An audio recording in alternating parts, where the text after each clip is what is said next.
estate. Once again, I'm your host, Catherine Nanteza, and with me today, we continue a series on affordable housing. I hope you enjoyed yourself last time. Well, today I have a surprise for you. I have the MD himself joining us right here at Universal Multipurpose Enterprises Limited in his office. He's going to tell us the journey of affordable housing. What are the challenges? What can one do to increase affordable housing? Why should I spoil it for you? Ladies and gentlemen, welcome with me the MD himself, Mr. Mufadel. The other name you'll say yourself. Yes, say hi to the viewers. Hi everyone. My name is Mufaddal Yolavala. I am the MD of Universal Group. We are doing affordable housing since past 2015, and we have completed more than 2,500, 2,700 apartments, and we continue to strive harder. So Mufadel, tell me. Yes. I know Abbas tried to hint on it, but what led to your coming to Uganda? And why condominiums? I mean, you could have done, most of us love the standalone houses. Why condominium properties? Let me tell you a story, Kathy. Yeah. I came to Uganda initially for a paint factory. Oh. Yes. Mm-hmm. But when I came here, I saw the deficit of housing in Uganda. Okay. According to what the recent report, it is 2.4 million units. And that is what caught our eyes, that, clothing, roof and food, these are the three basic things in what anybody needs in a house. Yeah. So we tried and do one project in Seguku initially. And that is when we realized that it is a very essential thing which is missing. So we just trying to do a very small bit to provide for an affordable housing for the local Ugandan. In Seguku, was that affordable? Yes. And how about Boyogerere? Was that after? Seguku, the one bedroom we were selling at 35 million. And in Boyogerere, we sold it at 53 million. You said 35? Yes. Can we still have those? Because when we talk affordable, people get confused. Mm-hmm. And I think what we want to say is low-cost housing. Okay. Because affordable varies from person to person. What is affordable to you may not be affordable to me. Okay. And so 35, that would do the trick. Why can't we still get those? Okay. Two things. I completely agree with your perspective, Kathy, that affordable is a very subjective matter. Mm-hmm. Everybody has their own perspective of affordable housing. Secondly, today we really want to do houses below 50 million, but the cost of construction, the cost of raw material, the cost of land is restricting us. How? Because the cost, almost like in past 7-8 years, the cement prices started from 20,000. Yeah. It has gone up to like 37 right now. You understand? That's high. So the same thing has happened with land, with every raw material. So it is resulted in making it very difficult to keep it at a low price. But still, Universal is trying to do its bit. We are still the most affordable housing.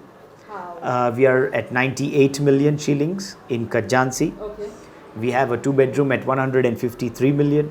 We have a 3-bedroom at 175. We are still trying to juggle our way to make sure that we are trying to cater to that need of affordable housing to the local Ugandans.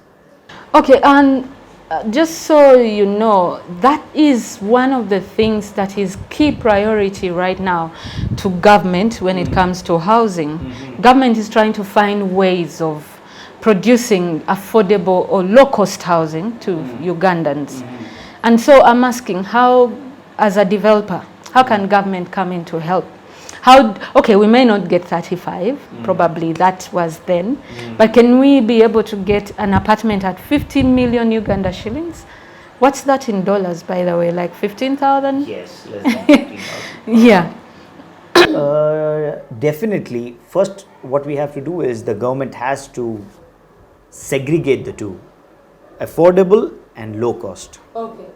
Yeah. You need to understand, because if we try and merge the two, or we try confuse the two, it becomes two different things. It does not happen. Yeah. So we are concentrating on affordable housing. In affordable housing, the way the government can and is playing a part around the world is 3 or 4 basic things. First is get government has a lot of land in Uganda. If it is if provided to developers at a low cost or at a subsidized pricings. Second is taxation benefit for affordable housings. Okay. And lastly, making the whole approval and titling process as streamlined as possible, so that it results in getting the house chap and at a low price. Because you understand, if the house delays, the cost on the house keeps on increasing. Okay. So the trick here in affordable housing is the turnaround time. You have to finish and get into the next very fast. So what holds you? What causes that delay in the turnaround? Is it financing? What causes that delay? Us, mostly, as I said, the whole government approval processing sometimes, the land titling, the condominium titles. It's a very tedious and a very you can say time consuming, financially constraining process. Okay, what's the biggest cost of construction to put up like one of your projects? Like what project is this? This is Macau. This is Macau. This is the first affordable housing duplex project in Uganda. In which you I've have seen a living, some adverts. sitting and kitchen and a bedroom down, and inside your own house you have your own private staircase. You go up and you have your 2 bedrooms on the first floor. That's new. Yeah. So you get a villa setting inside your apartment. So if we were to produce this kind of project, it's sitting on what size of land? This is almost like 1.5 acres. 1.5 acres. How many condo apartments? This is approximately 110 units. 110 units. So we are looking at parking of how much per? In this, you get 1 unit gets 1 parking, and there are like some parking for the guests. So just to understand affordable housing, what would be the biggest cost? Is it land? No, land is not the biggest cost. The biggest cost is the construction. Okay. Yes, but land is also a cost. You understand? For making it affordable, and if we want the government to help us somehow, it has to be holistically. Okay. It cannot just be that reduce the land price. No, it has to be reduced land price. It has to be taxation benefit. Don't tax the construction materials so And they it can has to come be lower. The processing for the titling and everything, and the approvals and infrastructure from the government. If everything is worked simultaneously, then it becomes more affordable. In present day, Yes, please. how much would an apartment then cost for a 2-bedroom, which should be the minimum for a family, but the ideal being a 3-bedroom? If all that was brought to an ideal situation, how much would a 2-bedroom cost, and how much would a 3-bedroom then cost? Okay, I had done rough calculations for a project of mine, and I think roughly a 2-bedroom would cost approximately around 95 to 110 million, 95 million or 110, and a 3-bedroom would cost around 115 to 125, 130. We can't go below 100. For a 2-bedroom, we can definitely try. You understand? We can definitely try. When everything is in balance, not the current situation. Too much of hypothecation is also not right, because you can say, oh, everything is falling in place. It is not possible. So you will have one segment which is not in place, okay, because we are humans. Everything cannot be perfect. So in that case scenario, I think this should be the ideal situation for somebody to hit the goal post. So it has nothing to do with the fact that your projects are mostly in high-end or, okay, the neighborhoods of the good high-end places. Say, for instance, if we were to go away from the very expensive land, this expensive neighborhood? Would the cost change, or it still comes back to construction? Definitely the cost will change, understand, Kathy. Okay, those are the 4 points which I spoke to you. Land, construction cost, infrastructure, and the approvals. I mean, the government processes. The land is is amongst the cost. But the problem is, when I have done a project which was a little away, but people didn't like it. So it has to be for the client centric. You see, in affordable housing, who is going to buy? A local Ugandan. Why will And he that's buy? the one I'm fighting for. And why will he buy? Because he wants to go very easily from his house to his workplace. So he should be on a walking distance to the tarmac. Okay. You see? And from the tarmac, he should get a matatu, he should get a boda boda, he should have be able to drive his car to his office and reach there within 30-40 minutes. Okay. You understand? Yes. So if you make it very far away, it does not fit, and the client is not approving of it. Thank you. You do make very good points. Dear viewers, we are going to take a very short break. We will be right back with Mr. Mufadel to tell us more about affordable housing and how you and I can afford his properties. Thank you. See you shortly. Welcome back from that very short break. I hope you're enjoying yourself. I am. I wanted to ask Mufadel, before we took the break, you were talking of infrastructure. And it's not the first time I'm hearing about that from developers. Probably, what do you mean? Is there a challenge in infrastructure? What exactly do you mean by infrastructure? Okay, infrastructure starts... and how does government come in? Okay. Infrastructure starts from the road network. Then it comes to power, umeme. You know, currently we are spending almost the same cost of a title on a meter of umeme. Top numbers. It is almost more than $150. Okay. That is quite expensive. You need to understand. It is also costing us. Especially in a project of 110. So We are doing we are doing right now 1,000 houses. So how, before you go from that, if I just want you not to forget, how would they come in? Like, you want physical Yaka meters, or the transformer? Agreed. The transformer has to be affordable. The Yaka meter has to be more affordable. And the water meters, the title process, and everything has to be more affordable. That's what I feel. Let's talk numbers again. What's the percentage of that to your entire project? For the infrastructure cost on a developer to the entire project, in terms of percentages, it's like what percentage? Almost like 10-15%. That's big. 10-15%. That's big. Okay, so if government was to come in, what would you want them to do? Just make it more streamlined, as affordable as possible, as cheap as possible, or give some processes which becomes easy.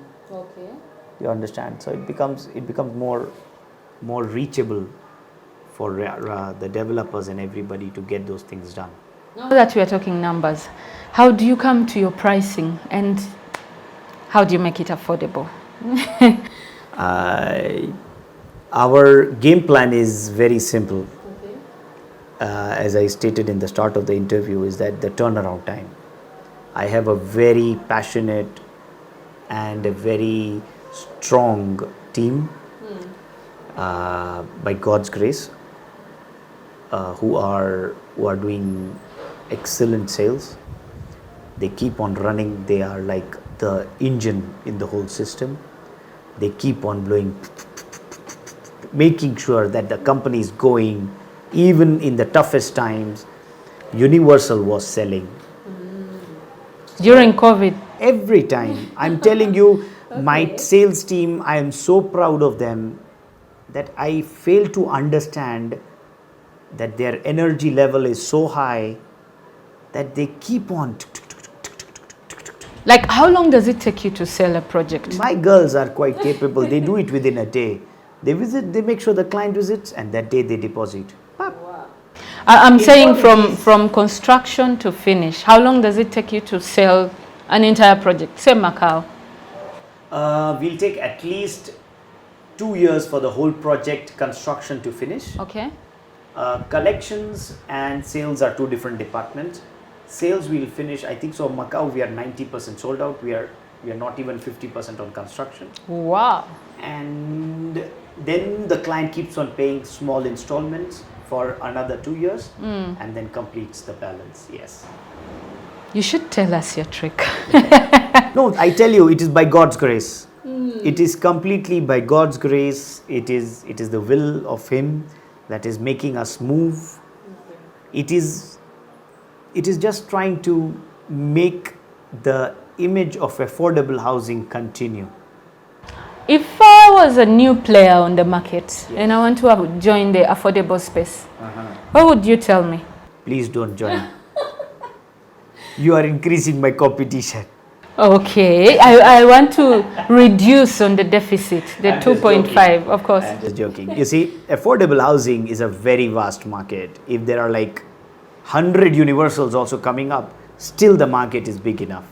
We want 200,000 to 300,000 units per year. Yes. How much of that can you produce? We are producing, at least for the past 3 years, we have produced almost like 600-700 units a year. That's so little. Huh? That's little. Yeah, So it means sorry. we need as many people in The people who are coming, a new person who is coming into this market has to make sure that he has the capital or the capacity for at least 3 projects. Okay. You understand? Not one and then you start. Yes, not even, because some of the people, they start, they do half of it, they are stuck, the sales are down sometimes, and this is down, that is down. So what happens is it just makes it difficult. Okay. It makes it difficult to at least complete the project for the developer, or move into the next one or the third one. You understand? Yeah. So in this case, the client who has bought the unit, for example, out of 50 units, he has sold 10. He's not able to sell the 40 for certain reasons. Number of reasons could be. But what happens is the client, those 10 have deposited a huge amount of money. But he's not able to complete because he does not have that kind of finance. The bank has refused to add him finance or something. So he's stuck. The project will get stuck. So these 10 clients will lose not only money but also faith in housing. Okay. And these 10 will tell their relatives. So it becomes a boomerang effect. It does. So it is difficult. So a developer, when he's coming, according to my calculation, he should have funds for at least 3 projects. 3? How many are you running at the moment? We are running almost like 7 unit projects right now. How do you handle in terms of finance? As I said, it is done by God. I don't have the capacity. But we try and commit what we can, and only start a project when we know we can finish it with our own finances. By God's grace, till now, I don't think any of Universal projects is stuck. Okay, I should ask this. What's the trick? Because I remember when Affordable had come in, they first gave us a product that was not for Ugandans. Tiny bedrooms, tiny kitchen, and also the concept of open kitchens was very new. And so people were not so forthcoming with the Affordable. But what kept you going? And what has made you succeed like that? Let me tell you, I'm very emotional about this. Yeah. When the thing which keeps us going is the happiness or the emotion which a client has when, after giving his hard-earned money and moves into the house. You see that first reaction on that client's face, because this house is everything for him. Wow. That emotion, that feel when you see that client is everything for us in Universal. Not only me, everyone. The passion which we work over here is everyone has got that. They will make sure that the client is happy, and that gives energy to each and every one of us. which keeps us going. So was it easy to, I know we talked about it last time, but now talking to the MD, was it easy to penetrate the condominium? No, it was definitely not too easy. It was definitely not easy. Initially, as you suggested, I was one of those people who designed a house which is an Indian concept. Okay. But Ugandan have a different concept of house. We want a backyard. Yes. Even on an apartment, we are using charcoal. Are you putting that also as you talk about this? That is why the house which we are having right now, is designed by a Ugandan, it is built by a Ugandan, and it is for a Ugandan. So the taste is completely Ugandan. Do you understand? It is like a matoke which is not being made by a Muzungu. It is a matoke which is being made. Which is pressed in banana leaves, you know. It is here. It is freshly prepared by us together, so that it tastes completely Ugandan. Have you made a provision for that, like an outside maid's room? You know, Ugandans love boys' quarters. If you've noticed, every big house has a boys' quarter. It was for a reason. Like, for instance, when our mother-in-laws come, they are not allowed to sleep in the same house with us. In some of the cultures, not all of them. But also when the boys grow, they move to the boys' quarter. How is Universal catering to that? The outside kitchen where we use firewood and charcoal. The one where we hide our mess and bring the clean matoke to the dining table. Yes. So there are 2 points over here. There are 2 points. First is, how do we cater for matoke or charcoal? And the second is, how do we cater for the maid's room? First, for the charcoal, every unit which Universal provides has its own kitchen balcony, where a client is free to use whatever he wants and produce whatever he wants for the house. So they can put a store, or it's provided? Until and unless the whole condominium society is allowing, it is okay for us. Second, which is the outside house. It brings us back to the concept of affordable housing. If somebody can afford, it is there in our project. If somebody cannot afford, it is there, but you can't afford. You understand? We have small rooms where somebody can sleep outside, but it is at an additional cost. Chitegera. You've even learned Luganda. Yes. How long have you been in Uganda? I've been here almost 10 years now. Okay, what are the future plans for Universal Multipurpose Enterprise in particular? Do you have any surprises for us? Universal Multipurpose is having very, very beautiful or surprising or very interesting projects which are coming in very shortly. We have a lot of things in pipeline. We want to continue the affordable housing segment, but giving something extra to the clients.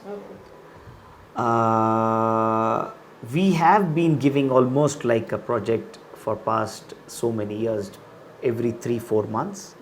Every 3-4 months Universal keeps on giving a new project, and we will try and continue to do that, try and reduce the housing deficit as much as possible.